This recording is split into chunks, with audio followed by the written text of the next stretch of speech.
Hey guys, welcome back. As always, before we get started, go to foxairsoft.com and enter their free airsoft gun giveaway. This takes 2 seconds, and there's also a link in the description right to that. Right now, I believe they're giving away an ICS M4. It's one of their 9mm models. It's pretty new, and it's pretty high price, so you guys have a chance to go win that. If you guys have watched my channel for a while, you guys probably know that I really enjoy guns from Echo One. I think they do a pretty good job, their guns are really solid, and I've had really good experiences with them.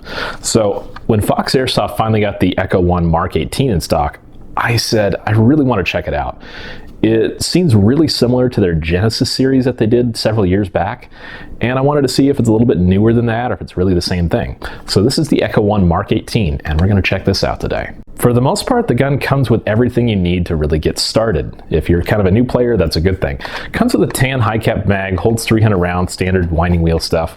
I like that it's a tan mag. It kind of matches the furniture on the gun, which is also tan. You can get this in tan and black, so you got options there. The pretty short, obligatory, and very much required cleaning rod.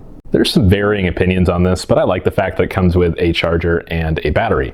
This is a dumb charger. Go pick up a smart charger because it doesn't know when to stop charging your battery. And a 9.6 volt, 1100 milliamp hour nickel metal hydride battery. Say that 5 times fast. These are just fine. They're definitely not 11-1s or 7.4 lipos, but nickel metal hydride has been around for a while. They are pretty decent for batteries still, and a lot of people still use them. So I do like the fact that it comes with a very usable battery. The Echo One Mark 18. Now, like I said, when I saw this, I thought it's probably really similar, if not the same thing as the Echo One Genesis from a few years ago, but I was actually pretty wrong. There are some improvements that have been made, and I do actually really like this gun. I'll be totally honest. It's well balanced. It feels really good. And I just like it. The plastic body, sure, big deal. But if you really want, you can go pick up a metal body for it, and it'll install just fine if you have the know-how to do that, which takes a little bit. Let's start from the back of the gun and move our way forward. It does have a crane stock, and this is the wider one. It's not the kind of skinnier one you might expect to see from various gun manufacturers out there. It does have multiple positions, of course, and you can take the back off and install your battery. But I did notice on this particular one, it takes a little bit of effort to get this little back cap off, which I find kind of funny because if you're on the field needing to swap a battery and you can't seem to get this off, you're kind of out of luck. It does have a mini type Tamiya connector on there, so most batteries are going to be compatible. I would probably swap this over to a Dean's. That's just what I do with all my batteries, so they're a little more compatible with everything else I use. It does have some pretty flexible wiring on here, which I do like. Some of the stiffer stuff is a little more annoying, but this will fold rather easily and go just fine into the stock wherever you need it to. Now, pretty often, a lot of these stocks will have like a quick detach sling point on this, the kind of lower end of the stock here. This one doesn't. It's a little more basic, but it does have the sling loops back here for you if you want those, or little slots for them. It does, just in front of the buffer tube, have a plate here that you can attach a sling to, which I really do like. This saves you about $10 or $15. They're very much available aftermarket, but just having it installed is kind of a convenience factor, so I do like that. Moving up a bit, the grip is a hair different. It's kind of their older like VN or A1 style grip. It's without the finger groove, and I really do like that because I can't stand A2 grips and their finger grooves. I really do like this older style grip. So for me, that's just a small plus. It saves me having to either sand it down or replace the pistol grip really quickly. Pretty normal controls on this. Safe, semi, full auto. They work as expected. Forward assist is non-functional. It's not like an ICS where it does have the functional decocker on there.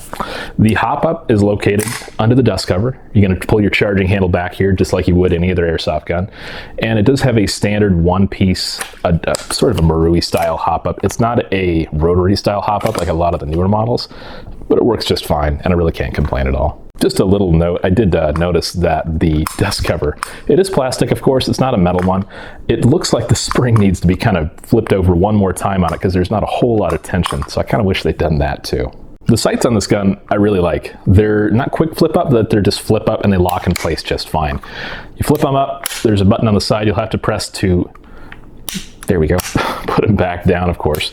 The rear one is adjustable for windage. It does have a small and large peep aperture, which is rather nice. I find myself very rarely using the small aperture, actually. The large one is just easier to acquire targets, and I just feel more comfortable with it. The front one is adjustable for elevation, and mechanically is about the same thing as far as locking and button press and everything. What everyone probably wants to know about is the rail. Is it a Mad Bull? Is it something really nice? It's definitely a really nice rail. I like it. It's pretty lightweight, and the machining is but actually rather good on it.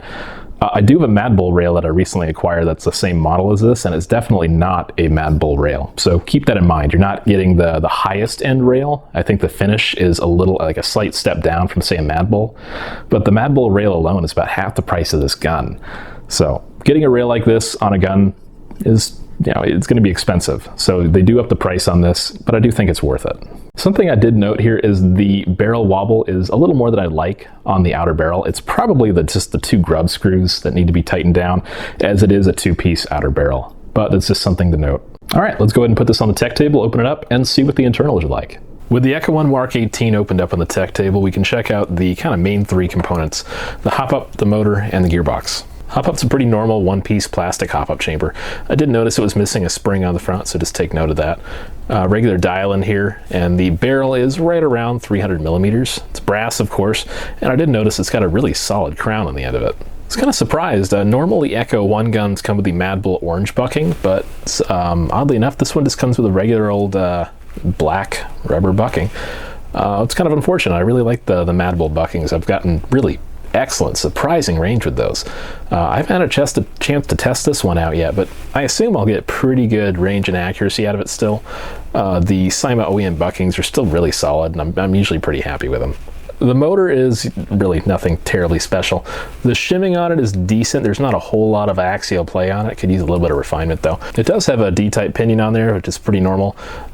Torque is maybe a smidge above what you might expect for a pretty standard motor, but really nothing to write home about. Now we can move on to the gearbox. Normally when you get a Cyma OEM gun, and Echo One, they do have their stamp on here, which is really nice.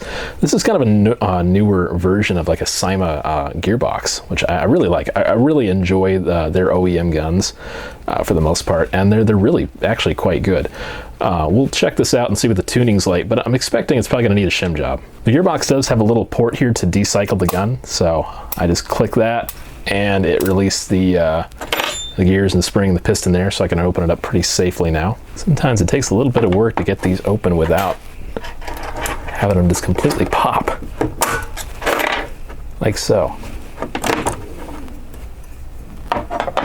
Each gear does have an 8mm bearing on each end of the axle, so kind of nice there.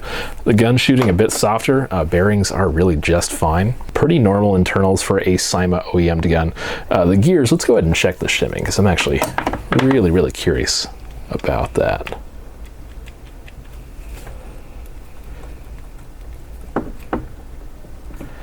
Looks like yeah, they all need to be shimmed. But it sounds pretty smooth actually. But definitely each gear does have a lot more play than I would really like, which is kind of normal for an OEM gun of this type. But really, it still sounds pretty smooth. I'm kind of surprised. The gears don't really have a whole lot of grease on them, which it's funny that everything around the gears has grease, but not really a whole lot on the gears themselves. They've got a little bit of kind of yellowish grease, which I find rather interesting, and then there's a little bit of blue grease, well, actually a lot of blue grease kind of painted on everywhere around there. Some of the newer color grease I've seen actually. The spring guide is actually a version 3 type, so a lot of these Cyma OEM guns, they do have version 3 spring guides, and the version 2 gearboxes have been altered sufficiently to accept these. You can technically use a version 2 spring guide if you want, but honestly there's no point in upgrading because this is already bearing and metal and you're all set there. It does have probably what I would call like somewhere between an M90 and an M100 spring. It's not the heaviest spring, probably closer to an M100 or so. Definitely more of a CQB indoors rated FPS gun spring wise. Let's go ahead and take a look at the compression system lastly here. It does use a Type 0 cylinder, which I find interesting. And you know, I don't really care how the shimming quality is on the gun or how the tuning is. I really like these internals. When they're tuned up, they just sound super good and they perform incredibly well. So even, you know, they're pretty stock, they just work. And that's why I really like internals like this. The tappet plate is, you know, it's your regular plastic, but it does have the cutouts here, and they match cutout thicker sections in the gearbox, so it can help with cracking over time. So it can actually help with the durability a little bit there. Your nozzle, standard, just regular old M4 polycarb nozzle, no O-ring or anything in there. Piston is regular piston. Second to last tooth has been, it looks like it's just been shaved down a hair, maybe a little bit there. I'd probably at least get rid of that so it doesn't hit that by accident and do some like premature stuff on it. Piston head's your pretty normal concave. It screws into a large chunk of metal in the back there. It works. As you saw there, the compression's all right. It's definitely not perfect, but it works well enough. It is a Type 0 cylinder. There are no ports in it. So it being a shorter barrel like this, about 300 millimeters, these full cylinders having a lot of air in them can actually help with your heavier ammo. So if you use something like a 2.8 or a 3 or a 3.2, you can generally get surprisingly good range on guns like this with shorter barrels and a full cylinder, which I rather like. It's kind of a neat trait of airsoft gun physics like that. And of course, pretty normal cylinder head, rubber damper, one O-ring. It fits reasonably well in the cylinder head, and when the gearbox is back together, the seal's just fine on it. But when you hold it here, it definitely does kind of have a little bit of a little play there. You know, some people want to swap that or put an aluminum one in there or something, or put some Teflon tape on there. It works just fine, but definitely the seal is not perfect. So, you know, pros and cons. I know what you guys are thinking. This is a little over $200. It's not got the same bells and whistles other guns do that are less expensive. And that's true. It's very true. The reason I like this gun over maybe some other guns out there that may be similar to it is the fact that it's simple. Cyma OEM guns like this, Echo 1, do really good jobs. If I gave this a good shim job, it's going to last a long, long time to perform very, very well. I've always been really happy with guns like this. They're simple, they work, and I really can't complain a whole lot. That's what I like about them. If I were to drop, like, say, a 110 spring in this, I'd probably get it up to about the 380 feet per second mark. It'd make it a really nice field gun for outdoor. Right now, it's fine for indoor, but most of my play and the way I use airsoft guns generally is outdoor. Unfortunately, there's not a whole lot of indoor in the area, or in this state for that matter. So I usually have to run outdoor. A new spring, a good shim job, and I think this gun is up there competing with a lot of airsoft guns out there for maybe about the same price as you'd spend on a cheaper gun with upgrades. So it's up to you guys. I like this, it's simple, and I think it works well. I'm gonna give this a really solid 9 out of 10. There's some small things I would change, but there's some minor. It's really not a big deal at all. So 9 out of 10 on the Echo 1 Mark 18. Thanks for watching, guys. I'm Prodigy from Airsoft Team Kilo 23. Of course, go check out the Fox Airsoft free gun giveaway they're always doing. Again, link in the description down below to enter that. Thanks, guys, and I'll see you next time.